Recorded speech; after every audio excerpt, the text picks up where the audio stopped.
أعوذ بالله من الشيطان الرجيم بسم الله الرحمن الرحيم ووزر و ألف ذال زر إذ وإذ قاف ألف زبر قا زبر بام بشك هل تكلا قلب تنتهي قا بيك قلب تنتهي لم زبر لا وإذ قال راب زبر رب بشبو ربك كف زبر كا ربك وإذ قال ربك لم زلل মিম জবর মা লিল মা লাম খারাজাবুল লা খারাজাবুল থাকলে টানতে হয় তো এখানে আমরা টানবো 4 আলিফ কারণ উপরে যে এই চিহ্নটা থাকলে 4 আলিফ লম্বা করে পড়তে হয় লিল মালা হামজা জের ই কাব জবর কা লিল মালাইকা তাজতি লিল মালাইকাতি এখানে 4 আলিফ টানতে হবে وإذ قال ربك للملائكة إن আলিফ নুন জের ইন নুনে তাশদীদ গুণা করতে হবে ওয়াজিব গুণা নুন ইয়াজিদ নি এক আলিফ টানতে হবে ইন্নি জিম আলিফ জবর জা এক আলিফ টানতে হবে জবরের বাম পাশে খালি আলিফ থাকলে এক আলিফ টানতে হয় আইন জের ই জাই লাম দুই পেশ লুং গুণা করতে হবে দুই পেশকে তানবিন বলে দুই জবর দুই জের দুই পেশকে তানবিন বলে তানবিনের পরে যদি ইখফার হরফ আসে তাহলে সেখানে গুণা করতে হয় এবং গুণাটি না হয় ইখফা গুণা তো এখানে ফা হচ্ছে ইখফার হরফ আমরা এখানে গুণা করব جاعل فلم زر في الألف راجبر أو في الأرض تضي في الأرض جاعل في الأرض خزبر خالم يزلي زير بام পাশে জজম লা ইয়া থাকলে টানতে হয় এক লিফ টানবো খলিফা জবর ফা খলিফা তা দুই জবরতান খলিফাতান এখানে আমরা ওয়াকফ করব এখানে ওয়াকফ করা যাবে এবং ওয়াকফ করলে গোলতা হা হয়ে যাবে এটা হচ্ছে নিয়ম এবং হাটি সাকিন হবে উচ্চারণ হবে খলিফা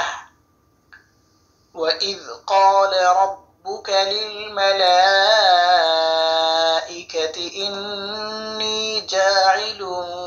في الأرض خليفة قاف ألف زبر قا زبر বাম পাশে খালি আলিফ থাকলে এক আলিফ টানতে হয় এখানে আমরা এক আলিফ টানবো ক লাম পেশ লু এখানে টানবো 3 আলিফ ওই যে এই চিহ্নটা এই বাঁকা চিহ্নটা থাকলে 3 আলিফ লম্বা করতে হয় এই যে মদ হয়েছে মদের নাম 3 আলিফ মধ্যে মুনফাসিল قالوا আলিফ জবর আ তা জিম জবর তাজে জিমে কলকলা করতে হবে আতাজে আইন জবর আলাম পেশলু আতাজআলু قالوا আতাজআলু ফায়াজির ফি জেরের বাম পাশে জজম আলা ইয়া থাকলে এক আলিফ টানতে হয় হা আলিফ জবর হা এখানে এক আলিফ টানতে হবে ফিহা আতাজআলু ফিহা সম্মানিত দর্শক এখানে মিমের পরে নুন সাকিন এবং ইয়া তাসদীদ যদি এমন হয় তাহলে সাকিনকে বাদ দিয়ে তাসদীদকে ধরতে হবে এটা হচ্ছে নিয়ম তো মিম গিয়ে তাসদীদ ওলা ইয়াকে ধরবে মাই মিম ইয়া জবর মাই গুণা করতে হবে বা গুণা ইয়া ফা পেশ ইউফ মাই ইউফ সিন যে সিদাল পেশ দু মাই ইউফসিদু ফায়াজের ফি জের বাম পাশে জজম লা ইয়া ক্লিপ টানতে হবে হা আলিফ জবর হা এখানে ক্লিপ টানতে হবে ফিহা মান ইউফসিদু ফিহা ওয়াও জবর ওয়া ইয়াসিন জবর ইয়াস ওয়া ইয়াসফাজির ফি ওয়া ইয়াসফি কাফ দাল পেশ কুদ দাল সিদ্দি ওয়া ইয়াসফিকুদ্দি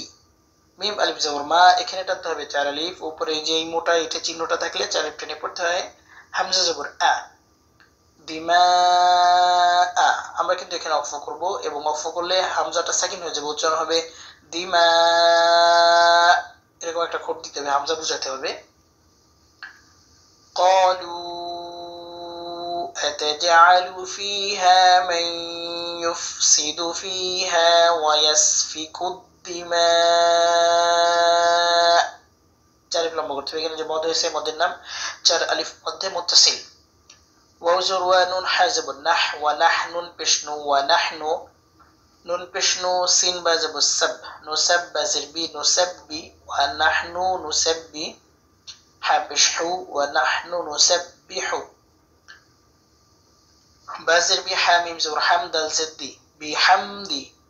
كف زبر ك بحمدك ونحن نسبح بحمدك ووزر ونون بشنو ونقف دل زبر قد دل سدي ونقدس بشسو ونقدس لم زبر لا كف زبر ك ونقدس لك এখানে আমরা ওয়াকফ করব এবং কাফে সাকিন হবে, উচ্চারণ হবে লাক। ওয়া নাহনু নুসাব্বিহু বিহামদিকা ওয়া নুকদ্দিসু লাক। কফ আলিফ জবর ক, জবরের বাম পাশে আলিফ থাকলে এক আলিফ টানতে হয়, এখানে আমরা এক আলিফ টানবো। ক লাম জবর লা, ক্বালা। আলিফ নুন জের ইন, নুনে তাশদীদ হচ্ছে, গুণা করতে হবে ওয়াজিব গুণা। ইন নুন ইয়া জিন্নি, এখানে টানতে হবে তিন আলিফ, এই যে বাঁকা চিহ্নটা থাকলে তিন আলিফ লম্বা করতে হয়। ইন্নি আলিফ আইন জবর আ, লাম জবর লা, আ'লাম মিম পেশ মু, আ'লামু। ইন্নি আ'লামু, মিম আলিফ জবর মা, এক আলিফ টানতে হবে মা। লাম আলিফ জবর লা, এখানে এক আলিফ টানতে হবে মা লা। তা আইন জবর তা, লাম জবর লা, তা'লা। মিম ও পেশ মু, পেশ বাম পাশে জজম ওয়াও থাকলে এক আলিফ টেনে পড়তে হয়। নুন জবর না, তা'লামুন, ওয়াকফের সময় নুন সাকিন হবে এবং এই এক আলিফ প্রাণটি তিন আলিফে পরিণত হবে,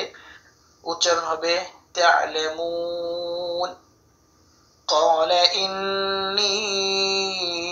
أعلم ما لا تعلمون